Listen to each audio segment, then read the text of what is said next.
I think that most of inflation has moderated and dissipated at this point. It doesn't feel good because you're still up 20% versus what you were paying in 2019. But at the end Mhm. of the day, it's the rate of change. And the rate of change has slowed dramatically. And I think that one of the things that people didn't realize is when they were starting, the comparisons to the 1970s, which was the really only analog that we can look at where inflation got really nasty in recent history, was the fact that there was an oil embargo that drove that to where it was. And guess what? We're a net exporter right now. Folks, we get to talk to Taylor from Life Goal Investments once a month, and we got to talk economy, Fed, interest rates, recession. Taylor, where are we going? We got some good reads on inflation last month, right, for the month of May. We'll get CPI. I think it's the 12th of June. What do you think's going on with inflation, the Fed, all that stuff?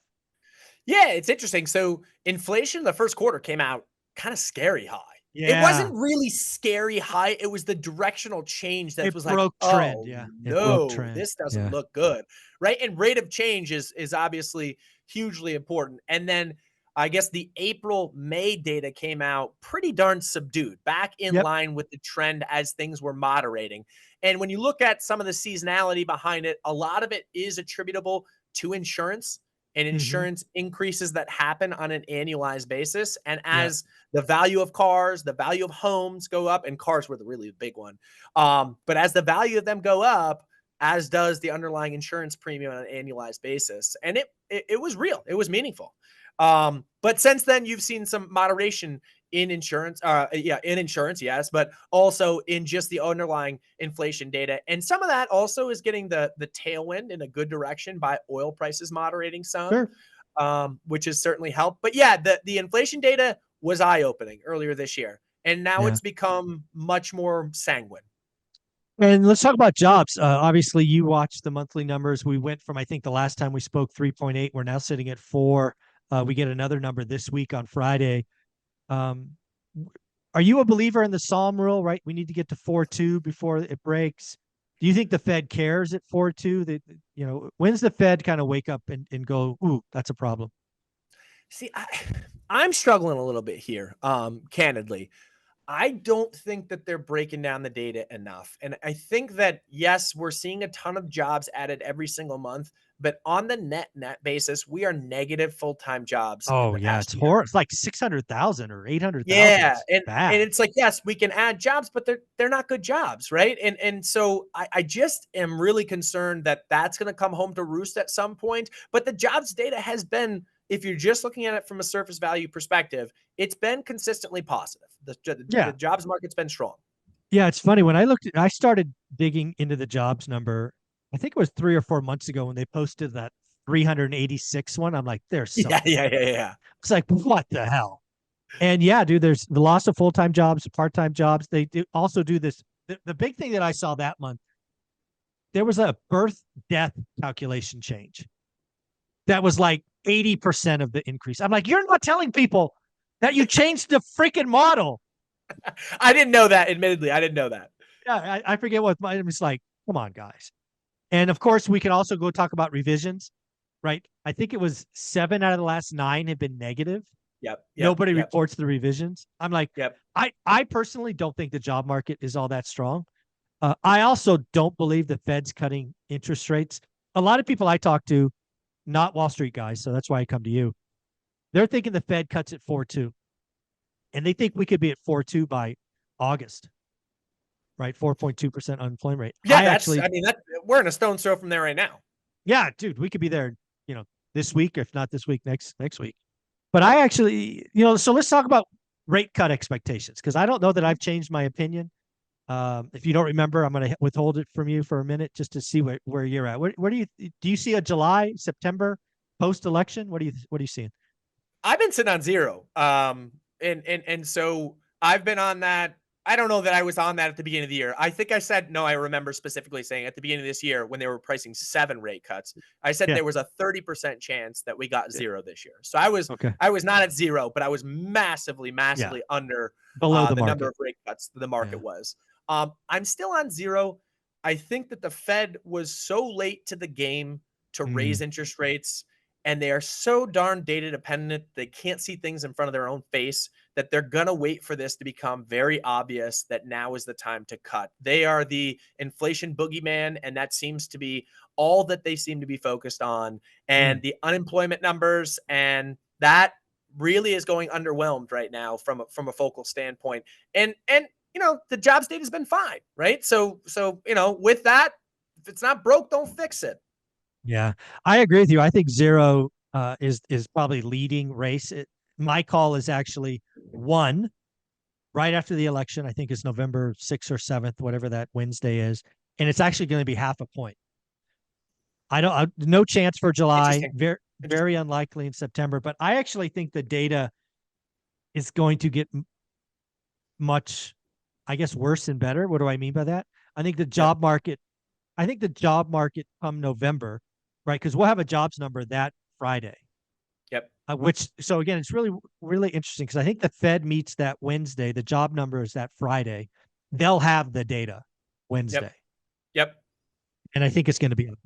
The other thing I think is inflation is finally going to start to crack because we had a lot of shelter inflation. I think shelter inflation is still reading 5.6%. It's nowhere close to that, right? When you think Right. of rent in actuals.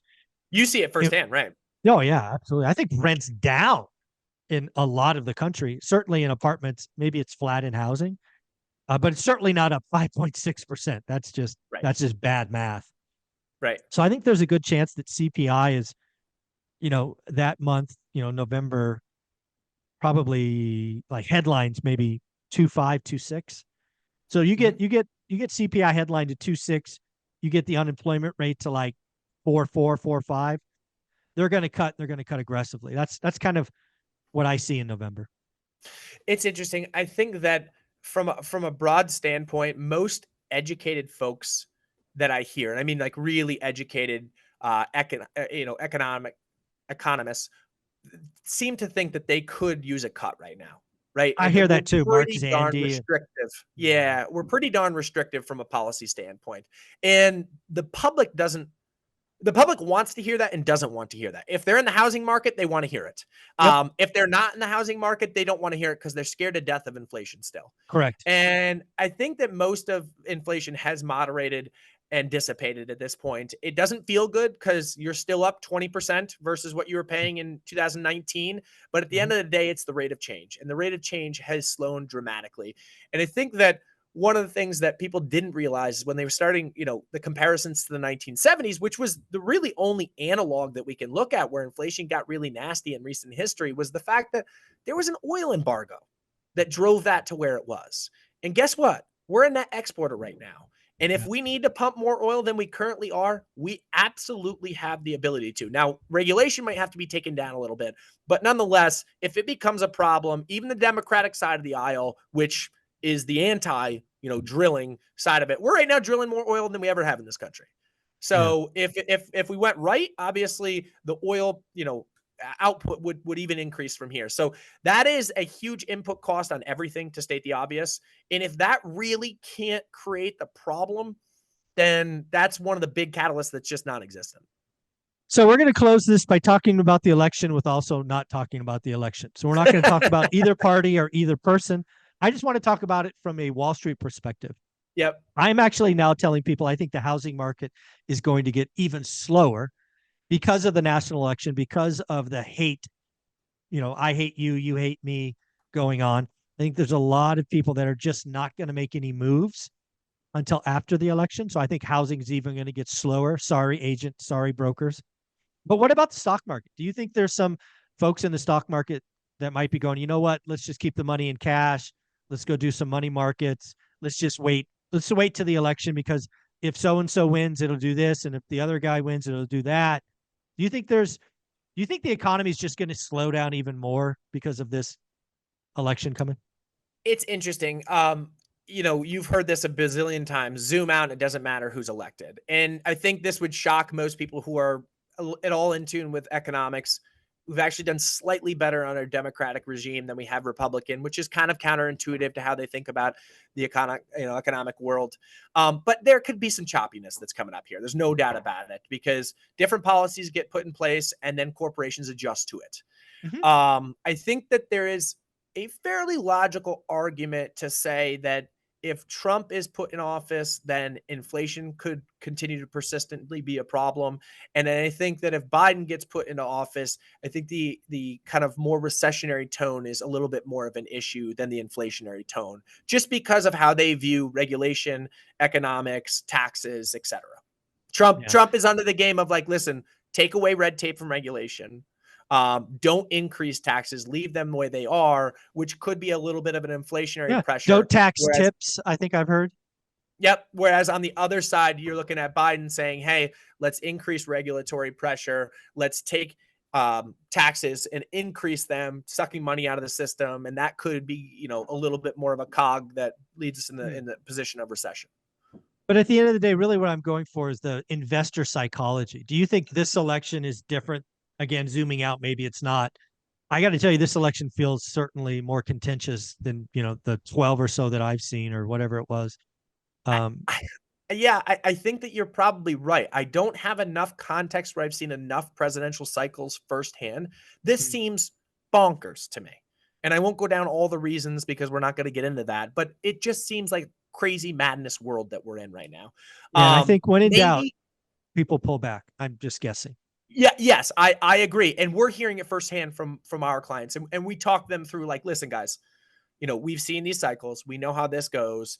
And we're not a always, hey, put your money in now kind of perspective. But it's like the longer term view, if you're a long term investor, continue to chunk along here. And Yeah. yes, in the short term, you might get some pressure. You might get some volatility. It might provide some good entry points, right? If you get some Yeah. volatility and a pullback here or there that might just be headline news oriented, might be a really good time to pick up assets on the cheap. But There you yes, go. there definitely is some sitting on the hands perspective that will be experienced, no doubt. There you go. Taylor, where can people find you?